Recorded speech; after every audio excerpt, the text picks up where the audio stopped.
I'm 36 years old, and I realize that age ain't nothing but a number, but it is also a very accurate barometer of how old you are. 36 is one of the first truly disappointing ages. You know, even marketing people realize that, because they've divided our lives into three main bits. It's like 0 to 18, and they're kids, and they like brightly colored things. And then there's 18 to 34, and they're the key demographic, because they're the people who fall in love and feel emotion and take risks and appreciate technology. And then there's just 35 to death. And we like Michael Bublé going on cruises. It's just that you never hear of 36-year-olds doing anything particularly innovative. You know, on the news, it's always, this 7-year-old has invented the internet on vegetables. But for 36-year-olds, it's always something much more bleak than that. It's always, the suspect, 36, exposed himself to the mourners in the pet cemetery. I realize 36 isn't particularly old. If you're 40, you're going like, yeah, 36 is nothing. Yeah, but in the same way that when you were 18, you'd look at 21-year-old girls and be like, ugh, I'd never kiss one of those haggard old wenches. It's about context, really. You just have to make peace with the fact that you're going to have different interests to 20-year-olds for the rest of your life. There's nothing sadder than doing comedy shows with 36-year-old comedians who think they still know what the kids like. Like, woo! I know what you're into. Fax machines and Ninja Turtles. What's up? I waste a lot of my life looking at the internet. I recently finished the internet. I don't know if you've ever done that, but a picture of Bill Gates comes up like that, and you get to enter your initials. It's just, I think because biologically at my age I should have a child, and because I don't, I've just adopted the internet as some sort of surrogate child. And like a child, it sort of gives me cuteness in return. It's like, look, Daddy, a piglet in Wellingtons. And I'm like, oh, internet, you are so cute. And then just draws me into its vortex of time. You're like, you better check your email. Oh, I better check my email. Better check your old email, even though no one ever emails you. Oh, I better look at that. Better look at the news. Better look at international news as well, in case the Irish news is making it all up again. Oh, better do that.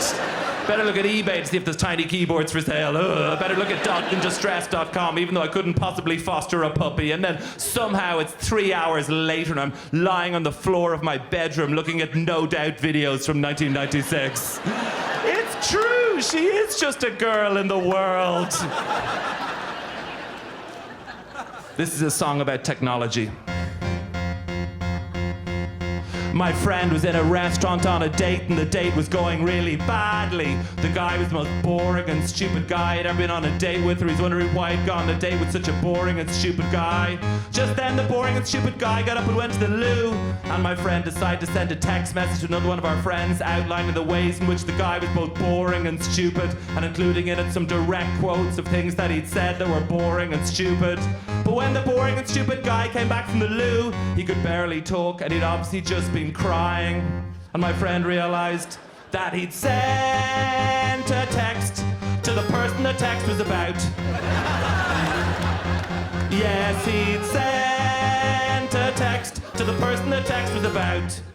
I was once breaking up with this girl, and it was quite a messy breakup. I believed that she was carrying on with the next boyfriend of hers, at least that was my theory. So I decided to tell a friend of mine who lives in London about my theory. And I decided to tell him through the medium of a text message. Now the thing is, my friend who lives in London, his name is like 1 digit different from her name. Like his name's Paul and her name's Paula. That's an inappropriate example I shouldn't use, because Paula is the name of another girl I used to go out when this song is not about Paula. Paula's great, but I guess I must have been leaping down through the names of my mobile phone. I must have seen the first few letters of his name and hit send. And as the Nokia sending icon flashed backwards and forwards, I realized what I'd done and felt simultaneously more alive and yet more dead than I'd ever felt before, because I'd sent a text to the person the text was about. You can try and pretend that it was just a joke. That you were just being inappropriately rude in a hilarious, over-the-top, inappropriately jokey way. But you can never be sure if the person believes you, so your relationship's effectively ruined anyway. You can just be honest and apologize, but now they know what you actually think about them. Probably the best thing you can do is just delete their details from your phone and hope you never, ever, ever see them again. A couple of years ago, I was doing this song for the first time, and originally it was just the first 2 verses, and it ended with that last bit right there. And on my way home after trying out the song, I felt a text message in my pocket, so I pulled up my bike to see who it was from. It was from a friend of mine who'd been at the gig, and the text message said, "That was the worst gig I've ever seen him do. He used to be funny, but he's really lost it lately. Complete bull." And even though he phoned up a minute later and we had a good laugh about what a hilarious prank he'd played, I still can't be sure he didn't send a text to the person the text was about. Thank you.